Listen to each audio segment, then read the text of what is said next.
All right, and we're back. This is episode 184. Almost forgot of the Taproom podcast, and I'm your host, Mike. Very special guest on the show today. I'm excited. It was with Kevin Wright of Firemaker Beer out in Atlanta, Georgia. He's the beverage and operations director. Man, and it was really cool, like talking to him and because, I was asking him all the different beverages that they make, and it was just wild. I don't want to give anything away, but all the different, varieties of stuff that they make, it was really cool. And, the brewery's awesome out there in Atlanta. I wish I could have had more time to spend there. But yeah, if you're out in the Atlanta area, you got to go. You got to check it out. There, obviously, and then you got to go to Reformation. There's so many, there's such great beer out there. So you definitely got to check it out. But honestly, it was cool. Just, you guys know me. I love hearing the stories. I love hearing his story. So super stoked about that. For you guys to listen to it, it's a great time. We just jumped on a call on a Thursday and we made it happen. So it was great. I was really, really, really excited for you guys to listen to it. So what else we got this week? Man, what a great recording last week at Bear Trap. Man, it was a blast. I had so much fun. And Miguel, just want to say thank you, man. I appreciate you. I appreciate you letting me come down and hang out with you and have some beers. And you want to talk about a kick-ass place. I know I talked about it on the intro, but man, hearing his story too, it was a blast. I'm excited for you guys to hear that in a couple weeks. Yeah. So also, wanted to make sure that we do a plug for this. So Rio Hondo, if you're in the Southern California area, if you're in the Whittier, Pico Rivera, anywhere in SoCal, Pasadena, it's not far from you, the San Gabriel Valley, Orange County, and you've wanted to get into brewing, there is a brewing program at Rio Hondo Community College. So you definitely, and their last day to register is next Friday. So you got to do it. They have some great people working in that program. And it's just, I would love to, honestly, I was talking to Abraham of La Bodega, and I would wish I could do it. I'm thinking maybe I could do it in the next semester because I won't have to travel as much for work, but I would just miss too many classes right now with work the way it is. But yeah, that's the plan, for the future, man. And if you really want to do something, we talk about it all the time, right? We say, hey, just get out there and do it. Here's your opportunity. If you've ever thought about doing it, and even if you're just doing it for fun, you're just trying to do it for fun. What if it ends up becoming, a hobby? What if it ends up becoming something you really love? And here's your chance. So again, next Friday is the last day to register. So definitely check that out. You can go to they also have an Instagram. So their Instagram is RHC_Roadrunner Brewing. So RHC_Roadrunner Brewing. So it's a Roadrunner Brewing at Rio Hondo College. Okay. So definitely go check it out. You can find the link. The link is in there as well to be able to sign up. So definitely get over there. If you're thinking about it, just give it a whirl. What do you have to lose, right? See, just a couple more things before we jump into the episode. On a sad note, Eureka Brewing is closing. That one hurts. That one hurts because, man, Wayfinder, they're West Coast Pills, and obviously just the people there. Yeah, Phil, man, that sucks. And, when everything, just at their anniversary last year, and so for it to happen like that, or the way, for it to just have to close. But man, guys, that's why I say, get out there. I know times are tough, but man, these small businesses need you now more than ever, especially during this time. So get out there and support, man, when you get a chance. And Phil, I hope I can have a beer with you soon, man. Another one, it's not closing. They just closed that particular tap room because they're opening up their own. A new one was Unsung. I got to go see Mike, who's, honestly, that dude means so much to me. And I love that tap room. It's just, Mike gave me my start there. He didn't have to say yes when I reached out, when I first started doing the tap room, changing it from taps and tailgates. He didn't have to say yeah. He didn't have to say, come down, man. Yeah, let's have a beer together. And I remember being so nervous interviewing him, and because I remember thinking, man, Unsung, how cool is this going to be? And it was everything I wanted it to be and more. obviously it's a kick-ass tap room, but the person is the person behind it, with the ideas behind it, and it was a blast. So just can't wait to see the new spot. But again, it's seeing the Anaheim tap room closing was it was a little rough. I was like in my fields yesterday, sitting there. But also Luis came down and Senior came down, and Buds, Brews and Brews, Dez and Mary were there. So I got to, hang out with them for a little bit, and got to talk to Mike. So I'm excited. I'm excited for the new tap room, but I will miss the Anaheim tap room for sure. All right. Before we jump into the episode, if you'd like to support the show, you can. There's a couple of ways you could do that. You could go to whatever you're listening on, whether it's Apple, Spotify, Prime, YouTube, or anything like that. You could give a 5-star review. Again, it does help put more eyeballs in front of the show, the more ratings that we have. So I appreciate that. I think we're up to 114 5-star reviews. So if you're listening for the first time and you're listening on Spotify or Apple, on Apple, you have to scroll all the way down. I wish it was at the top, like it is on Spotify. But on Apple, if you scroll all the way down, you can also write a review if you wanted to as well. Let's see. And another way you can support the show, if you've ever thought about starting your own podcast and thinking, again, like we mentioned earlier with the Roadrunner, with the Rio Hondo Brewing Program, if you've ever thought about doing something like starting your own podcast and wanting to get out there, you have no excuse now. It's so cheap. You could buy lapel mics. You don't need a laptop. You can record them on your phone and upload it directly to Podbean, who distributes my podcast, and that sponsors the show. With that, you can use my link. It's podbean.com/taproompod. Again, that's podbean.com/taproompod, and you get 1 month free. So what do you have to lose? Just give it a shot. If it's something you're passionate about, it's something you've been thinking about. It doesn't have to be every week. It could be once a month. You could do your own show once a month. So give it a shot. All right. Yeah. I think that's all I got for this week. Again, but that link is podbean.com/taproompod. All right. Let's jump into the episode because I'm tired. Got a Keg Kickers event today. Yeah, a little hungover. Just a smidge hungover. All right. Well, hope you guys enjoy the episode with Kevin Wright. Stay tuned for the outro. Cheers. All right, guys, we're back in the tap room, and I'm your host, Mike, and I have a very special guest on the show today. I have Kevin Wright of Firemaker Beer out in Atlanta. Really, is it a suburb of Atlanta, or is it in the hub? No, we're in Atlanta downtown. Really proper. Our neighborhood is Upper West Side of Atlanta. Okay, but we're 5 minutes from Mercedes-Benz Stadium, just down the street from it. Really, wow. 10 minutes from the Brave Stadium up at Truist Park. So we're right in the center of things, really. Love it. And you're the beverages and operations director of the brewery. So that's pretty. You're important, man. You're an important guy out there. I don't like to put it that way, but I take care of all operations. I started out as head brewer and then kind of really just did a name change because we make so much more stuff than beer nowadays. Yeah. That just being a director of beverages sounded a little bit more, fitting for everything that we do. I love it, man. That's cool. So I know because how long has Firemaker been around? We opened in 2020. We opened our taproom doors a week before COVID shutdowns came out. Brutal. Yeah. Yeah.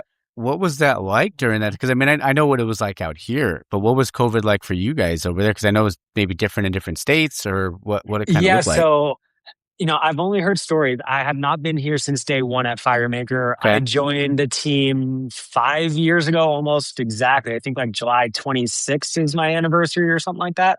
Okay. So I came in about a year and a half after we opened, and COVID was kind of already on the downside. I came July 2021, but I was in Chicago at the time when COVID hit at a contract brewery there. Okay. And really we were business as usual there because we weren't much of a tap room, more of a production facility. Oh. So, and we were essential workers, got to keep the alcohol going. And you know it. Yeah. So, I really only had to deal with it in Chicago, which was, my life didn't change a whole lot, honestly, and still just go to work every day and do the same thing. There it is. So, you mentioned Chicago, but how did you get started in craft beer? Tell me about your journey, man.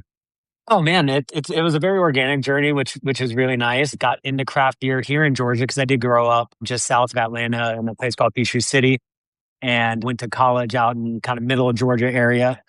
And senior year of college, I got really into drinking craft beer once I could buy my own beer illegally. I just went to a liquor store and looked at cool labels and stuff that Yeah. just looked interesting to me. I had no idea what it was and just got into it through that. And then I ended up dropping out of college after my senior year, just wasn't for me, trying to kind of figure out my life.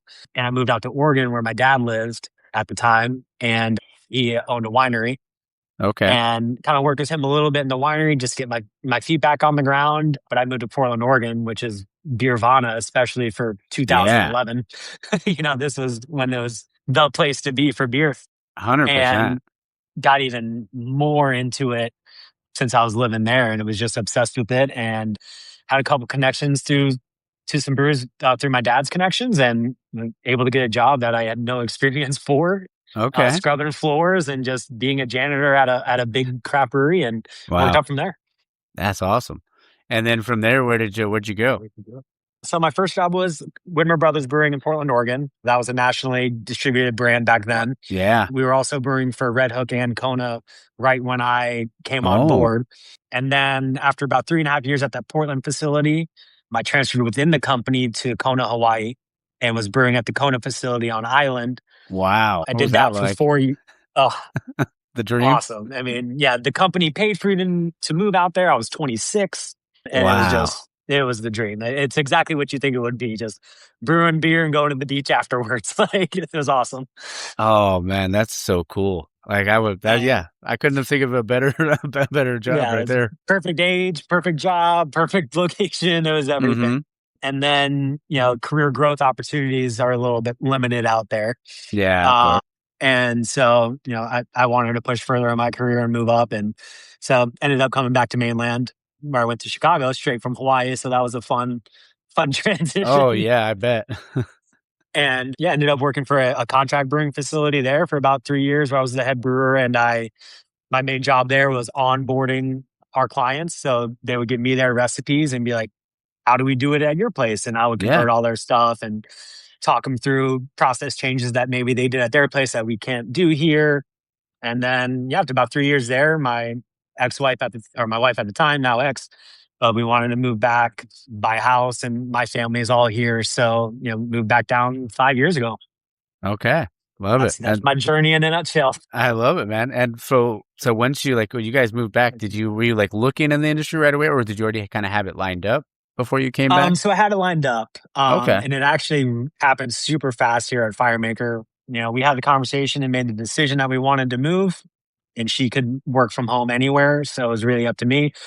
And so I just started putting out feelers, and we're like, "Oh, we'll move whenever something hits." Mhm. And applied here at Firemaker because I had the head brewer job open, and I think from I putting in the application to being down here working, I think it was maybe 3 weeks. Wow. Maybe a month. Elliot, our owner, flew me down, I think after the first interview to like meet everybody. Okay. And then we had a second phone interview after that. And he was like, we need you. Come on down. And my Yeah. mom lives 2 minutes from the brewery. So I just moved down and stayed with her for a month until my wife moved down. And it was super easy. It just worked out perfectly. That's great, man. I love it.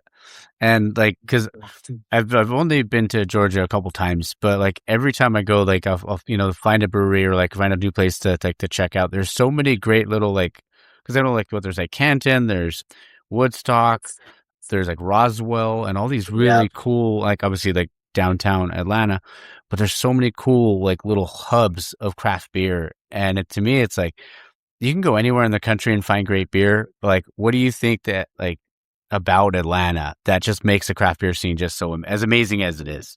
I think that it's really a little bit, I mean, not so much now, but really, really when I moved back, it felt so much newer than other places in the country I had been to. Okay. Being in Portland, everyone loved craft beer Mm-hmm. already. Like I didn't have to teach anyone about craft beer Yeah. when I got there. And interestingly enough, Kona is such a mainstay in Hawaii, Mm-hmm. and even on that small island and small town, that everyone already was inundated with craft beer because they got Yeah. great local Kona craft beer all the time. And Chicago is obviously, a very a great beer state. So coming down here, always it seemed like you're a couple years behind the trends, but Okay. everyone's got that level of excitement of a new trend. Mm-hmm. So I think that's kind of where it is, that there's just the excitement. It's a couple years behind, but just as high as everywhere else. And that's kind of been the fun part for me coming back to Atlanta after being gone for, I think I left for about 11 or 12 years. Okay. And when I left, there wasn't Atlanta craft beer. There wasn't Mm-hmm. Georgia craft beer. It's Yeah. Terrapin, Sweetwater, and I had vaguely heard of Red Brick, Okay. but that's all I knew of when I moved away. And then when I came back, it was like, oh, here's 50 places you need to Mm-hmm. go. Yeah. I bet. I mean, but that's great because, like, and I was curious too. Well, I mean, I'm always curious about any different area because, I mean, like out here, I feel like like hazies and West Coast are like reign supreme probably out here. Do you notice a similar trend out there, or like what styles, like at least even in Firemaker, what styles do you see get consumed the most? You'll never beat IPA. I Yeah. mean, any style, West Coast, hazy, session, whatever way you want to make it, I don't Mm-hmm. think you'll ever beat IPA. I'm super happy to hear and see that West Coast is coming back a little more Oh yeah. aggressive. People in the bar are asking for it. I'm making a West Coast next week to fit that. I love West Coast so much. New England's and hazies, they have their spots and, they're fun, but West Coast to me is pure IPA right there. Oh yeah. But other than after that, though, really lagers, Okay. easy drinking, full flavored Mm-hmm. beers that you can drink 5 or 6 of without, getting smashed. Oh yeah.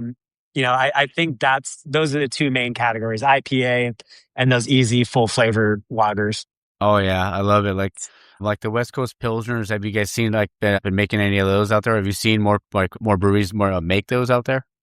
We made one about a year and a half ago that I absolutely loved, Yeah. and it was actually one of my other brewers who's not with us anymore who came up with that one, and it was great. And that kind of turned me on to West Coast Pilsners. And unfortunately, I don't go out and about a lot and go to Okay. bars and drink a bunch of random beers. Yeah. I've had that phase of my life for sure. Now I mostly just drink my beer because it's Okay. exactly what I want. 100%. But yeah, I can't say I've seen a lot of like West Coast Pilsners out there. I don't Okay. from what I've seen. But like I said, I'm not a good gauge on what's out in the market these days. Oh no, yeah. I was just curious because there's always because I mean I love that style. I love it out here, and it's like there's a lot of great breweries that make it. But I'm always like, anytime I travel somewhere, they're like, oh, this is kind of like, well, I was talking to a friend. This was a couple years ago when I first started the show, named Kate. And she's out in Montana, and they were talking about the styles, and she was like, it's Scotch ales out here. Everybody loves Scotch ales. And I was like, yeah. And I was like, that was like, not necessarily like my kind of style. I mean, I prefer like the danky West Coast and stuff like that, which is, you're starting to see that come back, which is great. But you talked about like not being out and about as often, but do you have like a favorite local spot? Like, or do you guys offer food in Firemaker? Yeah, we do have food now. We have a food truck, and we actually just opened a second location as well, and kind of about an hour away from Atlanta. That's mainly a full restaurant. That Okay. just, also has our beer. It's not, it's not the beer centric, it's restaurant centric. But favorite spots, definitely. There's another brewery down the street from us called Bold Monk Brewing, and they specialize in Belgian stuff. And it Okay. is really, really good beers. If I'm going to go to a bar and I'm looking for good beers, Brick Store Pub, it's in Decatur, which is about 25 minutes out from Atlanta. It's a little Okay. bit of a drive, but it is. I actually went there for the first time about a month ago, and it's the best vintage cellar beer menu I think I've seen in the country in Wow. 15 years of paying attention to beer. I had to ask, I got to 3 different menus when I was like asking for stuff. I Wow. was like, oh, do you guys have this? Do you have this? And like, no, but here, that's actually kind of, we don't normally have that. Here's the other menu of the cellar stuff we carry. And I went through that and I was like, oh, okay, can I get this? And they're like, no, we don't have that one. We don't have that one. But this is like the cellar menu if you really want to look at that. And I was like, oh my God, we're getting menus deep. And they had, I mean, I had a couple, I think I had an 18-year-old Oud Goose from Boone. Wow. I had it was a 9 or 8-year-old Trey Fontaine's Oud Goose. That's wild. They had everything. you can get any beer from 30 years ago to now that you wanted that's worth aging, Dang. It's the place to be. It's an amazing beer bar. Okay. I love that. Yeah, you definitely have to check that out. This next segment I always like to call the 4-pack. So it's 4 questions. What's one of your beers that's always in your fridge because you're always restocking it? Always in my home fridge. It's got to be one of our distributed beers. That's not Okay. taproom only. So it's got to be our Mexican lager. It's Okay. called Uno Mas. Pretty straight up Mexican lager. I'm a keep it simple kind of brewer. I like minimum ingredients. Okay. I like altering the process to change the ingredients rather than putting in an ingredient to give me my flavor as much as I can. Yeah. And so it's a pretty easy malt bill. It's motueka on the hop, so you get a nice little bit of lime in the back there from the hop character. Okay. Just kind of go with a Mexican lager vibe. And it's just, easy drinking, ton of flavor, 4.5%, great home drinking beer, watching sports, all that kind of vibe. Love it. Can't go wrong with that, man. Now, if you weren't in beer, what do you think you'd be doing? Ooh, what I want to be doing would be playing golf. But, okay. There you go. What do I think I would be doing? I think I would have really enjoyed being in the trades, plumbing, electrical, just something, just figuring out, installing stuff, working with my hands. Yeah. I don't like being at a desk. I do like making something or fixing something, So probably something like that. I definitely wouldn't be a businessman or anything. Okay. No, nothing wrong with that. I mean, I love, when I was a kid, it was always Blockbuster. I just wanted to work at Blockbuster as a kid, I mean, if I could be a front man for a metal band, I would do that in a heartbeat. Oh, there you go. But I don't have the pipes for that. Did you ever play in a band? Were you a musician at all, or? No, I did some stuff in middle school and high school, but that was because our parents always forced us to play an instrument for at least all of middle school, and then you get to make the choice in high school whether you wanted to continue it or not, which at the time sucked, but as an adult, I very much appreciate. Mm-hmm. And no, I don't play anything, but I just love music. It's probably my second most important hobby. I listen to music all day, every day, and yeah. I love it, because I'm going to ask you later about what you're listening to when you're in the brew house. So I'll get you. We'll get there for sure. Well, question 3 is: you get to collab with any brewery in the world. Who is it, and what style would you make? Ooh, it's a great question. Yeah, I'm a huge fan of lambics and gooses and stuff like that. Mm-hmm. But honestly, I don't know if I have the patience to make beers like that you got to wait 3 years to blend and all that kind of stuff. So it would have to be, honestly, probably I'm going to go with Zam Udiga, which is an alt brewery in Germany, one of the most well-known and historical alt brewers. And alt is just a top 3 favorite style for me. My first brewery at Widmer Brothers, that was their first beer they ever made before the Hefeweizen got big. And they always had the alt on tap in their tap rooms. And to me, it's just a perfect beer style. It's the perfect balance. Mm-hmm. And I always keep one on tap here at our brewery. Okay. Just as it's something I believe in. And I would love to see how they do it, and just get it from the masters. Oh, yeah. It's just, I'd probably go with that. Okay. I love it. The last one is: what's a guilty pleasure that you secretly or not so secretly love? In beer or just in general? Oh, no, just in life, yeah. Could be a TV show that maybe nobody knows you watch, or it's definitely, this is definitely not secretive. I'll let anyone know who asks, but it's definitely in the music world. I really enjoy late 90s, early 2000s solo female acoustic artists. Fiona Apple, Sarah McLachlan, Alanis Morissette, all those people. They're great songwriters, lyrically really deep, really good music. Yeah. And no one should be ashamed to listen to that stuff, in my opinion. There you go. Like it. We can't go wrong with that, brother. Next question. So I was curious because, I feel like Firemaker, the brand, continues to grow and grow, and you guys are making the different beverages now. What other beverages are you making? At this point, we'll make anything. Okay. But our main beverages that we're really putting out now are beer, cider. We were making THC beverages. Laws changing. We're stopping that now, so that's not happening anymore. But we were doing that. We make non-alcoholic flavored waters, like LaCroix kind of style. Oh, okay. current project that's giving me the most headaches and working through right now is a protein water. Wow. So it's got like, ours has 10 grams of protein in it, low calories, really easy drinking. Basically, it's LaCroix with protein in it. Oh, wow. That's wild. We've got a Radler going on right now, like a little lemonade, Oh, I beer love it. combo. Yeah. For Oktoberfest season coming up.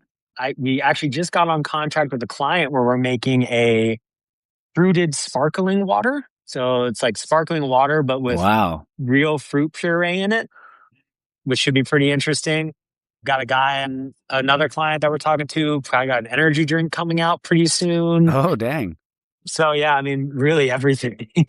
Dude, I love that. And I love the creativity behind it because like I hate just being complacent and not like, cause you have to like continue to grow and learn every day.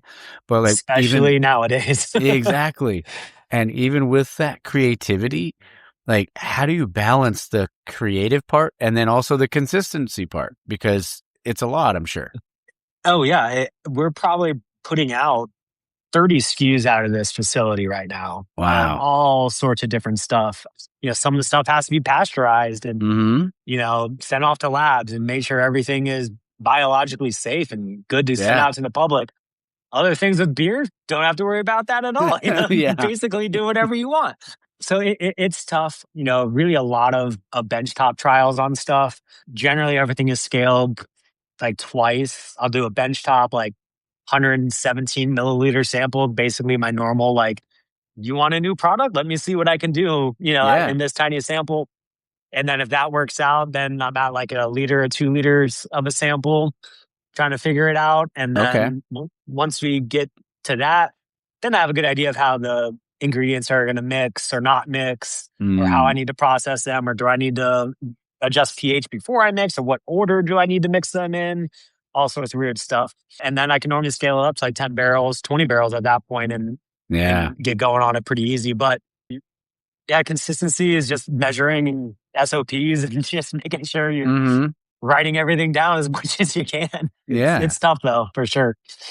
Yeah, and do you guys have like a pilot system as well, like just to kind of like so you can kind of throw so we have a stuff 2.5 barrel system that used to be in this location. That system is now in the second location in the suburbs that we use for pretty sparingly. Now our tap rooms have gotten big enough, and our distributors are willing to take our small batch stuff normally in high enough volumes that we can do at worst a half size batch on our full system and still get it fully sold out before we run into any issues. So we've gotten to a point now where luckily we don't have to go to the pilot system too often. Okay. Unless I'm doing something really new beer wise that I haven't done before, which, I mean, it surely happens from time to time, but I've been doing this 15 plus years now. Yeah. And from big corporate national to tiny local. So there's not too much I haven't messed with yet. Oh, I bet. And even for, because I know Kona, obviously they're just like, they're pushing out the beer. Like, and it's always, I love Kona. Like I'll still drink it. But did they ever have like a thing where like, hey, let's make this like one off? But I know it's like, well, maybe like in a local tap room or something. Yeah. So the local tap room was amazing for one-off random beers. So in Kona itself at the tap room, I was there for 4 years. For 2 of those years, I was the firkin master. Okay. And 2 Fridays a month, we would have a new firkin and bring it out at 5:00 on Friday, tap it up in front of the whole bar. And, that bar is always fully packed. I don't think it was ever not busy at that bar. I love it. And we just have a random new firkin every 2 weeks. Okay. On top of that, there was also, longboard, big wave, castaway, and the Cocoa Brown. Like those 4 were like the big ones for Kona, especially when I was out there. Yeah. So that only takes up 4 taps, and we had 12 other taps there. Yeah. So there's an island only German Hefeweizen that is like just to a T, classic German Hefeweizen, nothing weird about it. That's awesome. There's a local IPA called Kula Bay IPA that's island only that the locals are insane about. I mean, you sell more of that than Castaway, more of that than Big Wave. Wow. They're just tons of local only stuff. There's a lemongrass ginger wheat that we did island only. That is amazing. That's all local lemongrass, all local gingerbread or ginger that's like hand chopped up. Wow.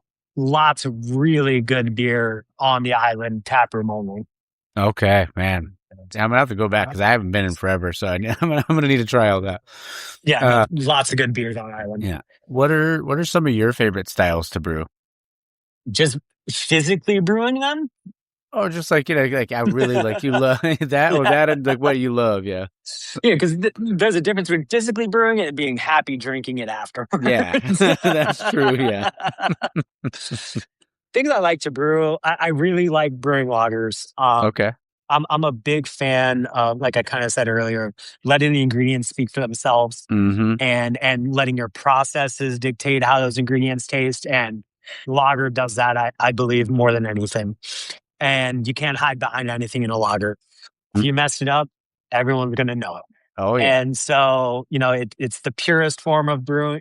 Purist, brew however you want. I'm not going to bash anybody for doing what they do. But, I like things simple. Lagers are simple. I like things that are the intricacies and the details, not in the big picture of it. And that's where it's all about with lagers. So really any type of lager I'm really into. Dark lagers especially. Schwartz beers. Oh, yeah. Oktoberfest, Dunkels, stuff like that are a blast. Yeah. I wish more people were open to Schwartz beer, but they see the black beer and they're like, no. It's so light. Yeah, that's the thing that gets me with dark beers. People say, I just don't like dark beers. And I'm like, what kind of statement is that? Yeah. That's like being like, I don't like the states west of the Mississippi. Like, have you been to all of them? Have you tried them all? Maybe one of those cultures is for you. Yeah, 100%. Yeah, I just wish even stouts. Because I feel like even Guinness, like way back, like I'd be drinking a Guinness, like, oh, that looks like motor oil, but it's like super light. It's like it's the lightest beer. It's low calorie. It's low ABV. It's low body. Like nothing about Guinness is heavy. Yeah, it's so easy to drink, and sometimes people they think it's like motor oil, but consumer education is a tough aspect. It of is the business. It's and so important. And from the consumer side, which obviously that's their side, I don't blame them. But like I don't think consumers realize that we have to think about how you guys are thinking and drinking, not just what we think. Yeah, 100%. And I'm sure with your job, maybe at a certain time you worked in a tap, while you were brewing, maybe did you also work as a beer tender too? And did you ever get to kind of listen to that feedback when they didn't know you were the brewer?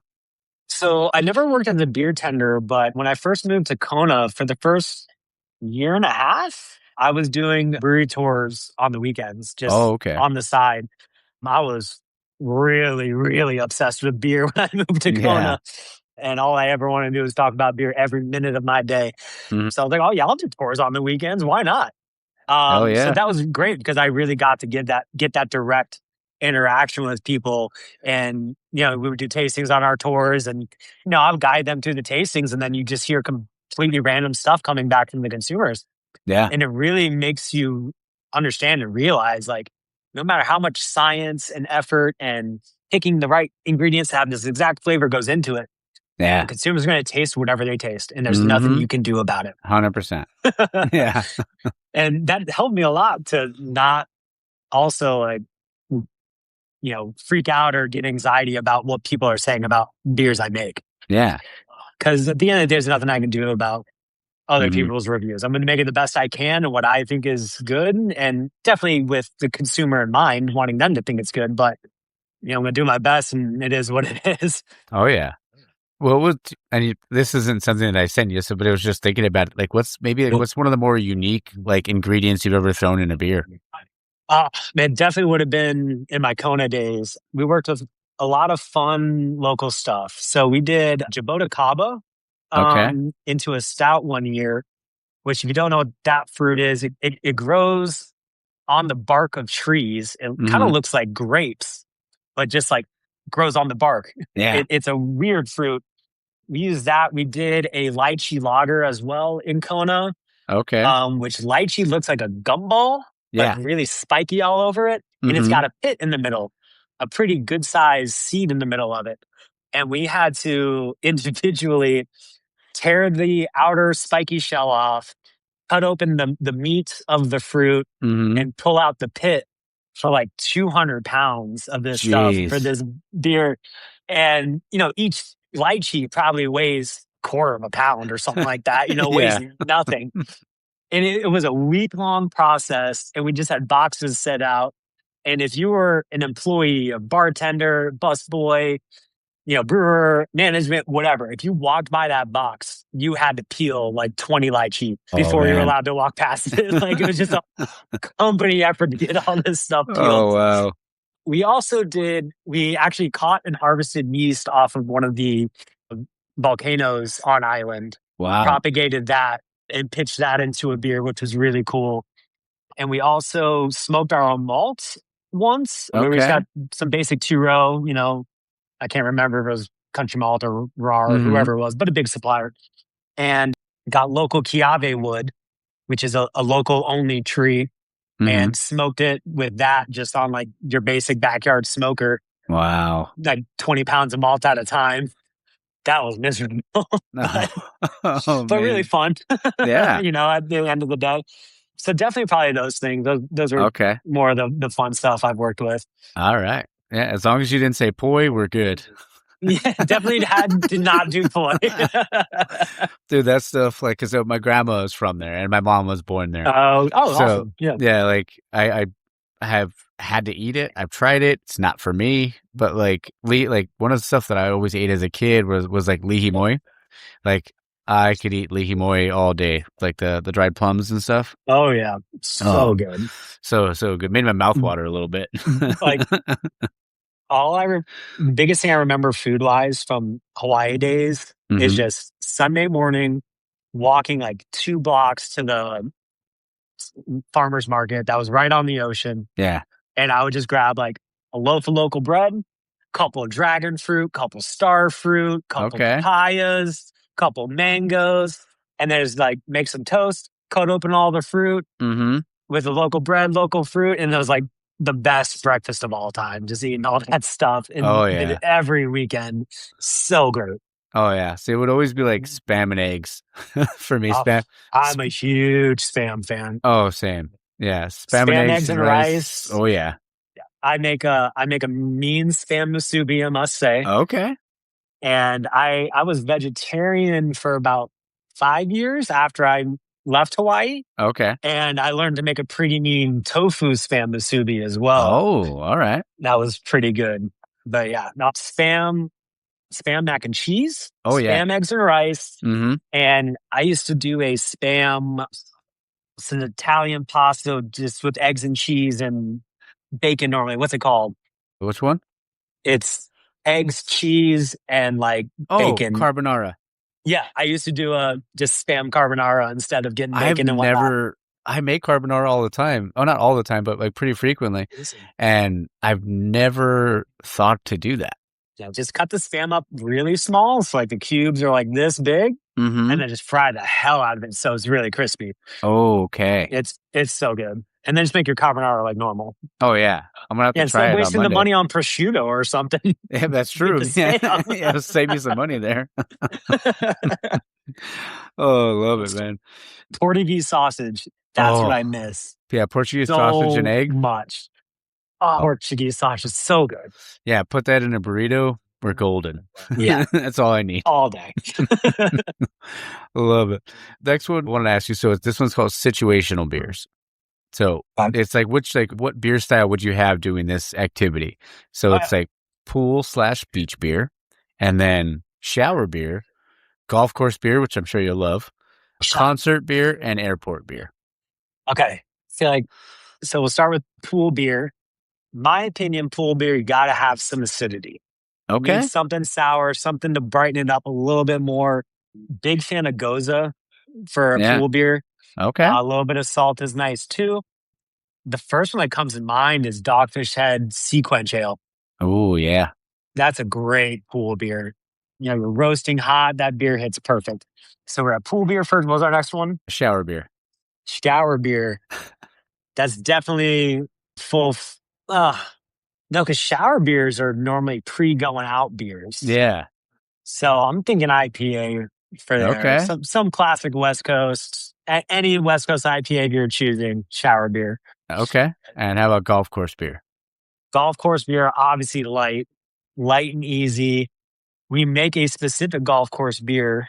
I don't know how much you've looked into us, but we're partners with the PGA officially. Oh, okay. Dude, that's awesome. That's their old logo. So they have a new logo now, but we make a beer called Calamity Jane, which is the name of Bobby Jones's putter. Bobby Jones being one of the biggest historical golf figures.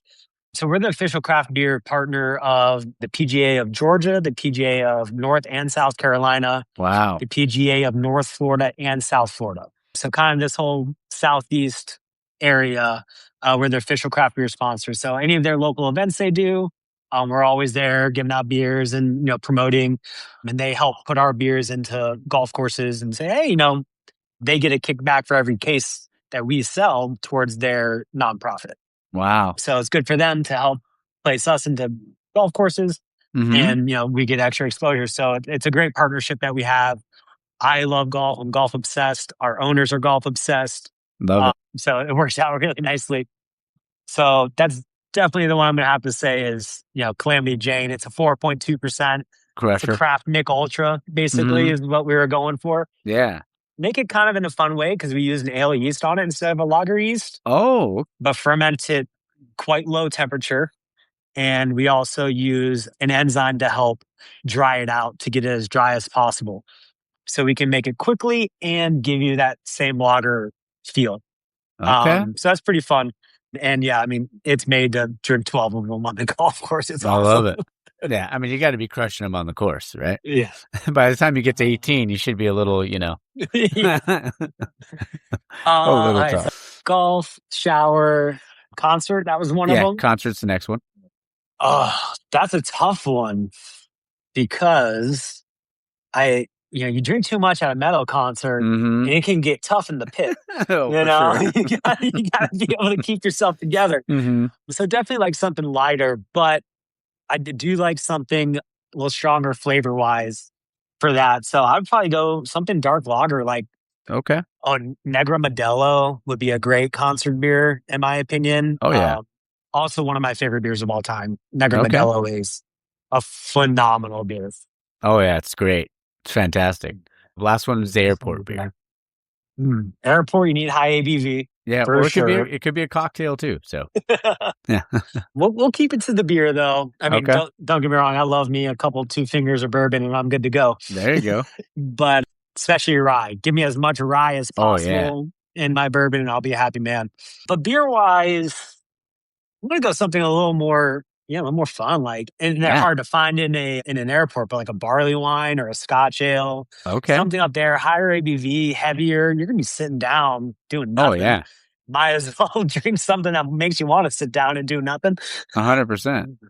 Yeah, I'm going barley wine, Scotch ale, something dark, malty, heavy. Okay. Next question is so what's something that helps you, besides beer, that helps you maybe calm down at the end of the day after a stressful day? Oh, man. I go home every day and 10 to 15 minutes, lay down and pet my cat. Okay. All right. We just have a routine. I get home, I lay down in bed, she jumps up on my chest and we just hang out and I pet her and I don't think about work. I don't think about anything. That's great. And it's my separation from work to leisure. Okay. That 15 minutes is my separation of that transition, I guess. And it relaxes me every day. I love it, man. That's awesome. And what's your cat's name? Mars. Okay. All right. I like it. She was adopted from a local beer garden that I used to frequent very often.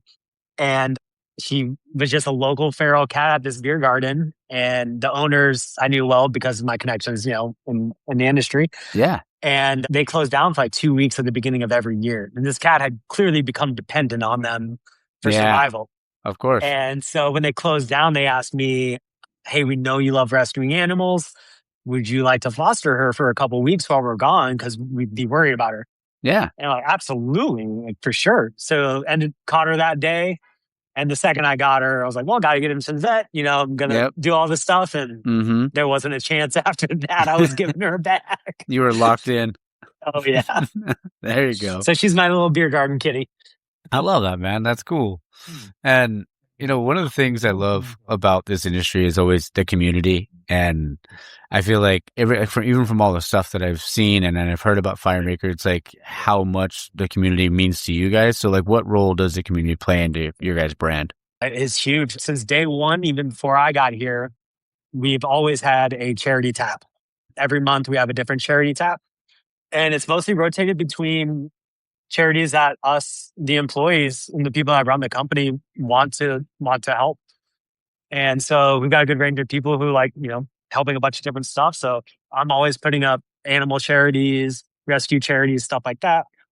Tyler, our president, he's really into military, nonprofits and stuff like that. So we actually found one that's a nonprofit military for retired military dogs. Wow. We're like, oh, perfect for us. That's great.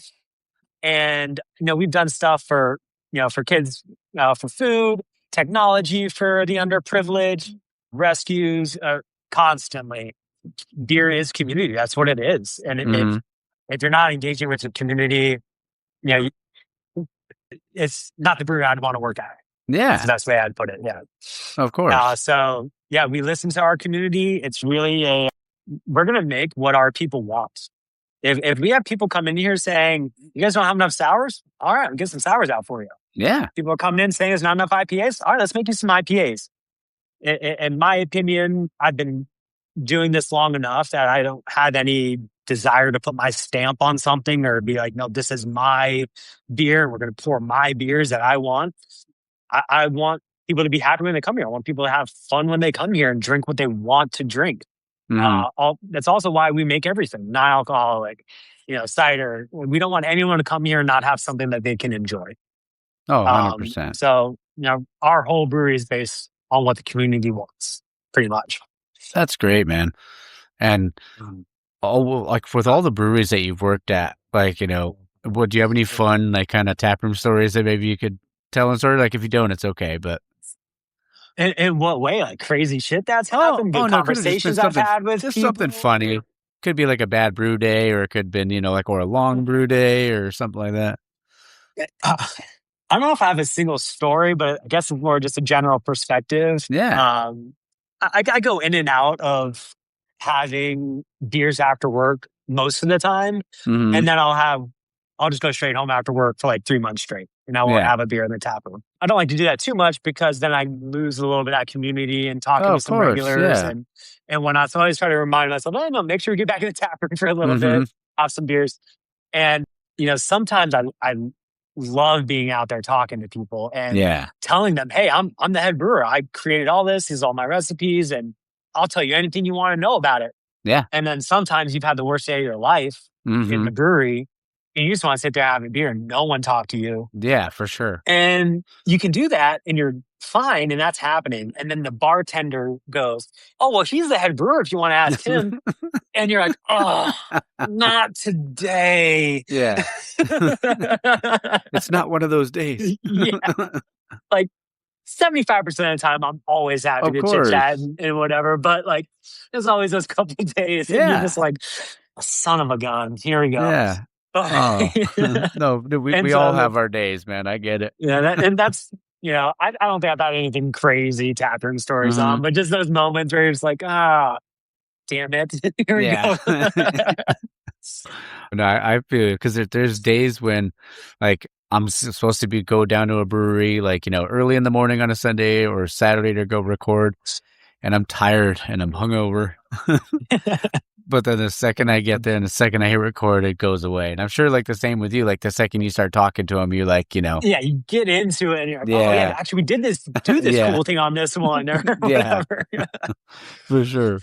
Yeah, once you get me talking, it's hard to stop. That's for sure. Oh, nothing wrong with it, man. Perfect for this platform. So I'm good. I love it.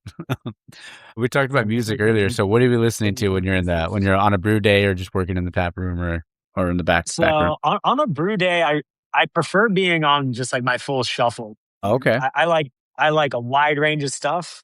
I like underground hip hop. Like I said, 90s female solo artists. I like really progressive technical metal. I like classic rock, Beatles, Pink Floyd, Black Sabbath, all that stuff. I like classical music, orchestral stuff, Bach, all that kind of jazz. Oh, that's awesome. Video game music is amazing. That's a new thing for me that I had not really realized was great. Recently beginning into some new Les Claypool, Sean Lennon, psychedelic rock kind of stuff. Okay. I'm all over the place, and normally I just like my playlist to be like that. I like a random genre to pop up at any time. I love it. That's great. Even like video games, like you mentioned, I have a sleep playlist, and it has to do with video games, but it's like all slow piano versions of like Mario 64. Oh, or like, nice. That sounds awesome. Yeah, or like Legend of Zelda, or like Lord of the Rings. So it's all like mashed together. And usually if I'm having a hard time falling asleep, if I put that on, I'm usually knocked out pretty quick. No, yeah, it works great for sleeping. Slow, classical / orchestral stuff. Perfect. Oh, I bet. That's great, man. Next one's called the 6-pack. So we talked about the 4-pack. This one's a 6-pack. These ones are a little bit more rapid fire. Okay. So lager or IPA? I'm trying to think less. Lager. Okay. Hazy or West Coast? West Coast. Music or sports at a brewery? Music. Okay. Favorite drunk food? Mozzarella sticks. Okay. Nothing wrong with that. Favorite brewery outside of Firemaker? That's a harder one. Yeah. Damn. Ooh, I want to make it quick for you too, but you're good. I'm going to go with Deschutes. I've never had a bad beer from them in my entire life. Right on. Love that. I mean, I actually had some the other day. I was sad to hear that they were discontinuing that, the one they did with Kirkland or with Costco. Oh, they are? Yeah. Because it was like a, 4.2 Easy Crusher, Hellas. It was great. Next one is, if your personality was a beer style, what would it be? Something weird, not mainstream for sure. Okay. Let's go with like a Kvik lager or something like that. Okay. Right on. That's one I've never heard on the show, so it was perfect. Next question is, if you could have one pint with any historical figure or sports figure, celebrity, anybody in the world, alive or dead, who would you want to have a beer with? Definitely a historical figure. My nerdy side project is Roman history. Okay. Ancient Roman history to me is the coolest part of history. And in my opinion, it can teach you anything you want to know about what's going on at any point in current history. Like 100%. Yeah, that already happened. This isn't the first time. So definitely Roman history. Probably one of the bigger names. If I go Julius Caesar. Okay. All right. Yeah. What kind of stuff? What do you think he's drinking? He's actually drinking the common man's drink. He's drinking some basic lager. Okay. Something mainstream. All right. I like it. Next one is your Mount Rushmore of breweries, beer styles, and then also, are you a Braves fan? I'm assuming. Chicago Cubs. Okay. All Chicago all the way.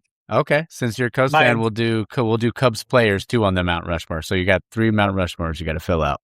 So we'll start with the Cubs. Sosa. Okay. Banks. Or Sosa, Banks, Sandberg. And I want to do someone a little more modern, especially from the 2016 World Championship team. I want to go with Rizzo, Anthony Rizzo from that 2016. He felt like the heart. He felt like the soul of that team. 100%. So, those would probably be my 4 for the Cubs. And then Mount Rushmore breweries, that would be Cantillon. Okay. I'll stick with Deschutes as one of them too. Like I said, even if it was a beer that wasn't a style I particularly like, it's always expertly made. There's never an off flavor. There is never something that you can analytically argue against a Deschutes beer. Mm-hmm. And then I'll give a little love to a local brewery here, small brewery, lager brewery called Halfway Crooks. Okay. All they do is make German lagers, and it's awesome shit. I bet. No bad beers. I love taking my dog to their beer garden on the weekends. They always got soccer going on in the beer garden to watch. Okay. They're definitely not like a world-renowned, brewery by any means or anything like that for Mount Rushmore, but just great beer. And that's great. this is going to be a bit of a throwback, and I'm not even sure if they're around anymore. Okay. But I'm going to say Logsdon Farmhouse Ales. I don't know if you were ever into them. I don't remember, no. They were out of Mount Hood, Oregon, and they did saisons. They did saisons and sours and foeders and Brett beers and all that kind of good stuff. And just as proper and as natural as you can make them. Just amazing brewery. And that brewery turned me on to Belgians and saisons and all that stuff. And I had a good 4 or 5 year period where I was obsessed with that stuff. Next question is, if you could bring something. Oh no, we didn't do styles, did we? Yeah, we Mount Rushmore styles. Yeah, oof, that's the real hard one. Oh yeah, alt beer. Okay. Goose. Those first two are really easy. Like those never change. Last two, Keller beer or Zwickel beer. I love a raw lager. Okay. Just that non-filtered, little bit of extra body to it. Mm-hmm. So good. And then I've got a sour. I need something dark. Well, it's kind of dark. West Coast IPA. Oh yeah. Yeah, so good. Delicious. Gotta have some hops on the mountain. That's for sure. For sure, brother. Are there any like specific hops that like you've been brewing with lately that you really been intrigued by? I wouldn't say necessarily lately, but I am an enormous fan of Mandarina Bavaria. I think that is one of the greatest hops of all time. I absolutely love using that hop in a strawberry sour that we do. And I also like using it in I did a smash beer with it for a German Pilsner. Wow. That was awesome. I just absolutely love that. I like Cashmere a lot. Oh, yeah. I also really like Galaxy. Yeah. It's hard to beat Galaxy and IPAs. Mm-hmm. And it's an interesting one for me too, because I think you can easily get away with it in a West Coast IPA. Yeah. Even though it's clearly made for New England's and hazies. But I think that the peach character goes so well when you pair it with a really piney hop or really citrusy hop that it just works really well on West Coast. I'm actually making a West Coast next week with Galaxy in it. So okay, I like that. That sounds awesome. Like, how do you feel like? Because I love them, but it's just you don't see them on menus. Or like, how do you feel about like single hop beers? Absolutely love it. Same. Smash beers are some of my favorite beers of all time. Yeah, we did a smash beer series for a little bit here a couple years ago, and I mean, as an analytical beer drinker for a lot of my life, smash beers are the best way to analyze flavors. Oh yeah, there's nothing interfering, and I think that's awesome. I struggle a lot and wonder how that connects with consumers as well, because from my brewing analytical perspective, it's awesome, but are they looking at it the same way, and do they appreciate it the same way?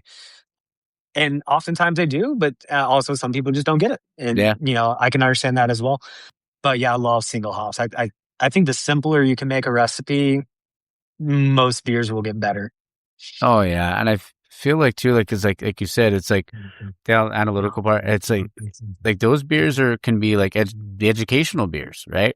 Yeah, that's how you learn. Yeah, because you try that one with Citra in it, and then the next time you have a beer with maybe 2 or 3 hops in it or 4 hops in it, you can try to find those Citra notes, and you can know what to look for while you're drinking it. So I love that. That's fantastic. Couple more questions for you. First, I want to say thanks, man. I know I've been having with my schedule and everything like that, it's been rough, but I'm really grateful. The last time I forgot, I was just having beers with the guys after work, and I was like, oh shit, it's 6:20. No, you're totally fine, dude. No worries at all. Said life happens. I'm always like, I'm always open. If you ever have I'd love to do this again sometime. And if we ever do, like, if there's a time that works, I just want to be mindful of your time, but also if there's ever a day like, hey man, something came up, don't even worry about it. We'll make it, we'll change the date. So that's basically how the industry works every single day. Something came up. Oh yeah. There's something's breaking, Yeah. We're in there's always like 2 to 3 months of the year at a brewery. Yeah. Everything breaks. Yeah. And we are in it right now. Yeah, the boiler, the chiller, the hot water heater, and the food truck. Like every week, it's like, what do you mean that's broken? Yeah. It's been 5 years since. Yeah, why? Oh man! But the next one is it's if you could bring something back from when you were a kid that's not around anymore, what would it be? And I kind of do the opposite. Yeah. Where I go back to something the way it was as a kid, not the way it is now. Yeah. No internet. Okay. Yeah. I don't think we started to really get internet. I'm 38. So I'm 39. I think it was maybe a 10, 11, 12 was when like we got a personal computer for the house or something like that. Yeah. And internet's awesome, but it's gone too far now. Oh, yeah. I think we need to step back a little bit. Oh, definitely. Yeah, I miss the days of playing outside, man, as a kid. Or me and my buddies would play video games in the house, but we would still always make time to go play football outside or go play basketball or go do something out there. Going online was an activity in of itself. Yeah. That was like, hey, I'm going to go hang out on the computer for a little bit, not just always be on the computer all the time. Exactly, yeah. And I'll admit, it's hard too, especially with, it being in our pockets, right? So it's just goes around with us everywhere. But yeah, there's got to be some kind of disconnect. Yeah, that's a big thing I like about golfing is that I put all my technology away. There it is. I don't have a rangefinder. I don't use an app on my phone to get the yardages. I don't track my score on my phone. I don't do any of it. There you go. Put it away. I just want to be away from it. Yeah, that's why they give you the little scorecard. Exactly. That's all you need. There's markers on the course, how far away you are. You'll figure it out. There it is. And I would just lose probably a dozen balls, probably playing 18. But that's why you buy the cheap ones. Yeah, exactly. You just buy the range balls. Yeah. Last question, brother. I appreciate you. Yeah. If you had to describe yourself in one word, what would it be? Intrigued. Okay. Everything intrigues me. All right. You talk about something, you bring up something I don't know about or haven't heard before. Let's talk about it. I don't care what subject it is. I'm going to ask you endless questions about it, and I want to learn something about it. I love that. And I can see that, honestly, even when you were talking about the different, the unique ingredients, I could see how something like that would intrigue you, but then also just the intrigue you have and you can clearly tell how much you care about your craft, and then you care about the music, what you're listening to and metal and all of that stuff, everything kind of, and the Cubs, of course, but everything kind of in plan. So I think that totally fits. And honestly, I think it's why beer has fit me so well. I was really lost in life. I had no direction. I didn't know what I was going to do. Yeah. I didn't have a career. I didn't have a degree. I didn't have nothing going on. Yeah. And, but I like learning these things. And the second I grabbed onto beer, it's been 15 plus years, and it's not a day I'm not learning and figuring out something new every single day I'm on the job. Yep. And the creativity never stops in beer. So yeah. I love that. It's not necessarily creativity in making the beer. It's creativity in how can I make it more efficient? Yeah. How can I package this better? How can I order my ingredients so that they're cheaper? And yes, there's still lots of fun stuff to do with the beer, but there's just every other aspect of it when you get kind of more into the management stuff as well. Yeah. Of just always learning, always trying to improve it. And then you figure it out, and then the consumers are like, no, we want brewed IPAs now. Yeah. And you're like, oh, I just built my brew house to make West Coast. Yeah. Back now I got to change it again. Yeah. Oh, man. But I always say, good old Frank Sinatra used to say, that's life, right? Yeah, exactly. I'm going to still make money no matter what I'm making, and life's going to go on, and it doesn't matter if it's a West Coast, a hazy, or a brewed IPA. We're still making something we enjoy. And oh yeah. So I wish brutes were more popular out here because I love them. I love that super. That West Coast. Are they popular anywhere? Do you know? Probably not. When I moved to Chicago, so that was 2018.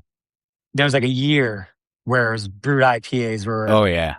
Were popular, and then after that, I don't even know if I've heard the phrase again. Oh, probably not. Yeah. Yeah, you just you don't hear it anymore. When was it? I think it was January of 2024, maybe, or maybe it was January 2025. My buddy who was a head brewer at a brewery out here called Burn in Daylight, And we did he's like, let's do a collab with the pod. I was like, oh, hell yeah, let's do it. So we did all that, and we were like, what do you want to make? I was like, let's make a brewed IPA. But we just called it a West Coast, but it was a brewed IPA, and it was called Brutes of Our Labor. Oh, nice. That's a good one. Yeah. And it came out really, really good. It was everything I wanted it to be. I love the naming styles that the beer isn't, just so people will actually buy it. Yeah. Like the Alaskan Amber Ale, that's an alt beer, everybody. Yeah. It says so on the bottle. It says Amber Ale style beer. But there's no way in hell they'd sell it if it was called an alt beer. Oh, yeah. It's like ESBs. It's like no one's going to buy an English Special Bitter. But just call it, I mean, call it a pale ale, you'll be fine. Yeah. And it's not even bitter. Like that's but I mean, I guess the English should have thought of a better name, or maybe it wasn't them. Who knows? It was bitter 200 years ago when they made it. Yeah, they haven't had a Lagunitas Maximus 1000 IPA, 1000 IBU IPA yet. Oh yeah, one thing I will say, because I do like them danky sometimes, but I do not miss like the IBU wars. That is one thing I will say. That I don't miss at all, and that bothered me only because scientifically it didn't make any sense. Yeah. Because I believe the human tongue can only taste up to 85 IBUs or something like that. Anything above that, your tongue can't even discern a difference. Yeah. And 1,000 IBUs is only mathematically possible. Scientifically, you can't get that many alpha acids to dissolve in beer. So like 120 is as high as I think you could possibly go or something like that. Like, I'm like, well, now we're just throwing out random numbers that don't mean anything. Yeah, exactly. Like, oh man, the first craft beer I ever had was and most of the people on the that listen to the show, they always know this one, but I always say it anyway, was a double bastard. I mean, it was a great beer though. Oh, I grew to really respect it and like it down the road, but my first ever one, I was like, what is this? Like, what would I just put in my mouth? I don't know what happened. My Stone was actually my craft beer epiphany. Okay. It was Stone Ruination was my first 6-pack I ever bought as a legal 21-year-old, and just going, that's a cool gargoyle. Yeah. Let's do it. And I brought it up and they're like $18. And I was like, what? For 6? And I was a college student, like, oh my God. Yeah. And that started it all. That was that, oh my God, I don't know what that is feeling.